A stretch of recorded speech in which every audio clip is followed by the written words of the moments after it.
You've probably seen bread as croutons in a lot of salads, but maybe never bread as the salad. That's a whole lot of dough for not a lot of dough.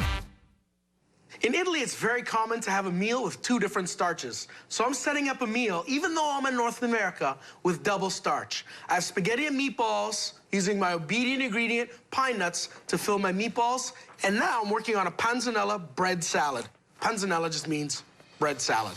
I have that extra ciabatta that I used in making my panade for my meatballs, so I want to use it up. I want to get some vegetable oil in there to form a nice crust. Just with my finger, just brush it. Get both sides. Excellent. I want to season it with a little bit of salt, a little bit of pepper. I like to use this ciabatta loaf, not only because I have it from the other recipe, but it's just kind of spongy enough to absorb the flavor of the dressing, but still has that nice crunch, you know? Ah, you hit my grill. Let's lay it down, medium-high heat. My bread salad has a few ingredients to it. One of the main ingredients are these cherry tomatoes. Check how quick and simple this is. You want a good-sized pan that's fairly shallow, a little bit of veg oil. A couple sticks of rosemary will tie in the rosemary that's in my tomato sauce, and a couple sticks of thyme. And I'm just gonna throw them directly in the pan. Ooh, my bread's looking quite nice. Get some smoke happening there. That's good, that's good. I wanna see some nice char like that. A little bit crunchy, crispy bits. Just gonna let that go for a couple more minutes. On the second side, then I can pull it away. Let's say about half of 1 small red onion. I want a julienne, so I take out the root. Got a nice high heat here. I'm blistering the tomatoes so they get a nice char on them. It'll mirror the char that's happening on the bread from the grill. My grilled bread is all good to go. Get some nice char on there. That looks delicioso. Oh. My tomatoes are starting to pop. You can see here on the surface of the tomato, they're starting to blister and pop a little bit. I want those to blacken up a little bit more. In the meantime, I can start toasting my pine nuts. I don't need a lot of pine nuts. If you like a good whack of pine nuts, add a lot. But I don't want pine nuts to take over the recipe. I still want to taste all of the ingredients, even though pine nuts is my obedient ingredient. Let me chop some herbs up to add even more flavor to this bread salad. Oh, what do we have here? I have some flat leaf Italian parsley. That's always good in a bread salad. Some chives. And maybe a little bit of basil. 5 or 6 leaves of basil should do the trick. By the time that's ready, I think my tomatoes are done. We'll just throw our tomatoes like that for now. I'm just gonna pick out these herbs because they've gotten a little crunchy and we've already extracted all the flavor. There's little bits of rosemary, that's okay. Get that off to the side.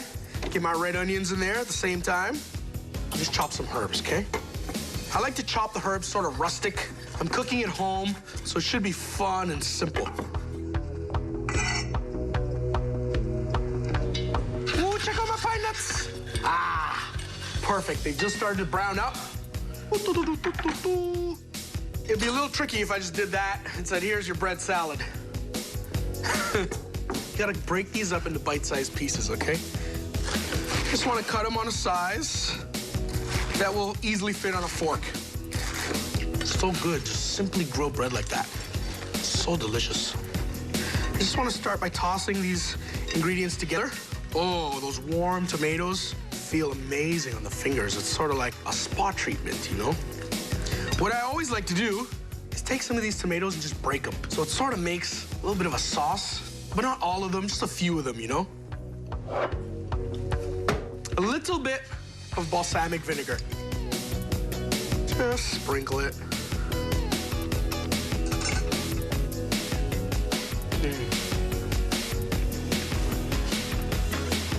Wow. If you think that salad is good, and if you can't wait for my spaghetti and meatballs, wait for the other trick that I have with my obedient ingredient, pine nuts. We're really gonna get it cracking. I once ran across a website that said there's 61 different uses for baking soda. I know, I got a 60-second. So, I have some pasta water on the boil. I want to finish up my spaghetti and meatballs meal. My bread salad is all ready to go. And I promised you something sweet, and I think I'm going to do a brittle. Instead of peanuts, I'm going to use my obedient ingredient, pine nuts. But first, I got to get a simple syrup going with some corn syrup. That's the second ingredient. So we're going to start with 2 cups of sugar. 1, 2. I'm going to need 1 cup of corn syrup. Oh, yeah. The corn syrup is gonna help make my brittle nice and smooth, okay? 1/2 cup of water. All right, while we wait for that to come up to the boil, on to the pasta. I'm making spaghetti and meatballs, but I'm not using spaghetti. I'm using fettuccine noodles, because it's personally one of my favorite noodles. I just wanna drop it in, let it fall. While that's going, I wanna measure out the rest of the ingredients for my brittle. I need a little bit of vanilla, a little bit of butter. To make it nice and light and airy, some baking soda. Okay, so I want 1 tablespoon baking soda. We'll measure that into 1 vessel. I have 2 teaspoons of vanilla. That's gonna flavor my brittle. 1 tablespoon of butter. Now I'm keeping the baking soda separate from the butter and my vanilla, because it'll start to react, it'll dissolve, and I don't want to do that. I have to bring this simple syrup to a very specific temperature. I'm looking for 296 degrees, which is the hard cracked candy stage. Right now, we're at 200 degrees. I have a dish here that I've buttered ahead of time. That way, my brittle won't stick. Let me just check in on my pasta. I want to make sure I move my pasta around so it doesn't clump, okay? I'm looking for nice individual strains of pasta like that. My brittle is now at 296, which is the magic temperature. Just gonna set this aside, take it off my heat so it doesn't continue to cook. We gotta work quickly. Pine nuts go in, butter will make it nice and smooth. We add our vanilla and our baking soda. Oh, yeah. Immediately, we wanna dump that into our tray. That's already starting to set up. See that? We're just gonna let that cool completely. It'll get brittle once it cools down to room temperature. Now, I get to finish up my fettuccine meatballs. The smell is absolutely incredible. Get my trusty pan. All this stuff is already hot, so I don't have to worry about heating it up. Just tossing it all together. My pasta's good. I just pull it straight out like so. And into my sauce and my meatballs.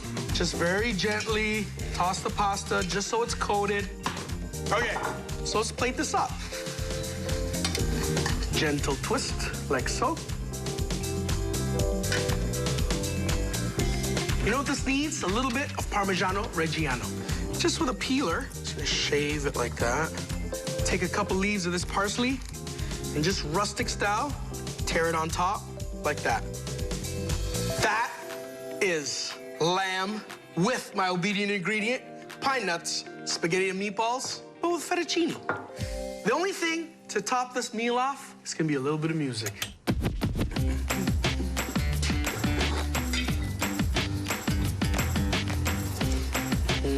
Perfect. Try some of that. Get some pine nuts on there. 3, 2, 1.